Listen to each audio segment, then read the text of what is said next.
Good morning mga idol. Eto na, ilalapag na ng idol ng Kabuyaw ang bigas. Hindi lang isa, siyempre dalawa at tatlo. At sabi ko sa inyo, may pang-ulam. Ayan, mamili na lang kayo kung ano gusto nyong ulam. 3 followers ang makakakuha mga idol ng ating ilalapag ngayong araw. So kahapon po hindi tayo nakapaglapag dahil nagkaroon tayo ng bisita, pero ngayon sigurado na. Sabi ko sa inyo, lalagyan natin ng pang-ulam. Ayan.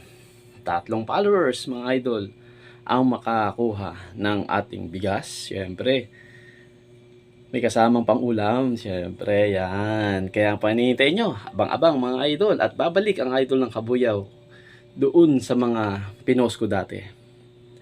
Naalala nyo po yun? So, yun po. Babalik ang idol ng Kabuyaw. Siyempre, 3 followers ang mapalad na makakuha ng ating ilalapag. Kaya, kung hindi pa po kayo nakapalo, follow, like, and share. Jonel Imperial, idol ng Kabuyaw. Maraming salamat po. Kita-kits mga kalapag. Kita-kits mga idol, mga followers. God first, Kabuyaw.